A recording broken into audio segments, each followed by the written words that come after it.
As an employee, people always wanted to have a better relationship and better impressions from their colleagues.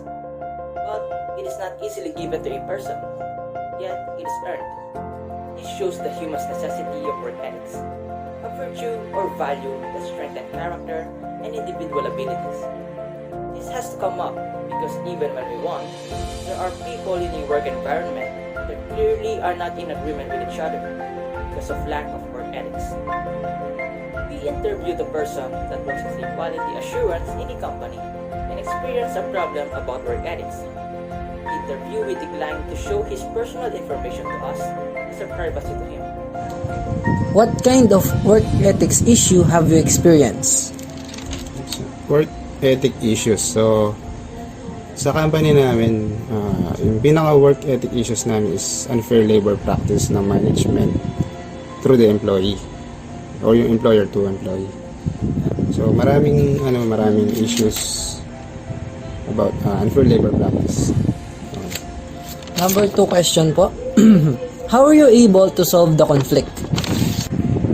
Na-resolve namin yung conflict through pagtatag ng isang union. Parang sila yung maging bosses namin sa mga problema namin sa employer or sa trabaho. Number 3 question. Can you identify the core reasons for the said work ethic issue? Marami yan pero magbibigay na lang ng dalawang halimbawa. Yung pinaglalaban namin talaga dyan is yung mababang aumento sa sahod. Pangalawa is yung mga illegal terminations na ginagawa nila dahil sa pagtatag namin ng isang union. Nilalabanan din kami. So hindi naman din kami papayag na hindi lumaban. Kaya andyan yung union para ma-voice out namin yung mga kailangan namin. Number 4 question. What are the things you can recommend and suggest for us students who are soon to be immersed in the real work environment? Siguro yung fight for your rights. Yung hindi kailangan tumahimik or hindi kailangan laging sumusunod lang sa gustong sabihin ng management o ng employer sa'yo. So, kung nasa tama ka naman, kailangan ipaglaban. Number 5. Does the said work ethic issue have a significant impact on you? Sa ngayon, nasa pa kami. Actually, malapit na matapos yung issue namin. So, ngayon, nasa panalo na kami. Nasa panalo ng stage na kami. Kaya, ibibigay na lang nila yung mga, or i-reward na lang nila yung mga nilaban namin na kaso against the employer. Or, yun yung mga pinaglalaban namin. Nakuha na namin. So, pag nakuha namin ito malaking impact ito para sa pamilya namin at sa magiging future ng work namin. Yung mababang sahod. Pag mababa yung sahod mo, lalo ngayon, sa mga bilihan natin, dahil tumataas lahat. Kaya, kailangan talaga maresolbahan yun. Kaya, tapos yung isa naman, yung pag-illegal terminate, syempre may takot ka na baka isang araw, isa ka na doon. Kasama ka doon. Thank you. Now that we are aware of what is work ethics and what is its significance in our life as an employee or future employee, let's make ourselves aware that in a working environment, conflict in work ethics may arise. An example to that is the current work ethics problem the interviewee has experienced, unfair labor practice. So what can we say about the issue?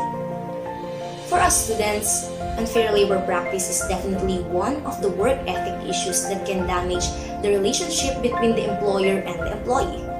It is only natural for individuals to want to be treated with as much respect as possible.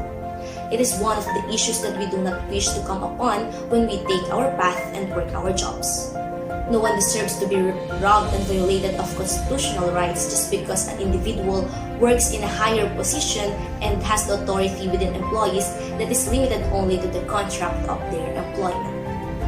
In regards to that, can the issue be resolved or can it be avoided? How? As what was clearly mentioned by the interviewee, their issue in their workplace is on its way to be resolved by establishing a union where in that union, they gathered employees like them who experienced the same conflict. and that union also served as their voice to speak for themselves. It took a while for them to resolve the issue because it is not something that can be addressed overnight.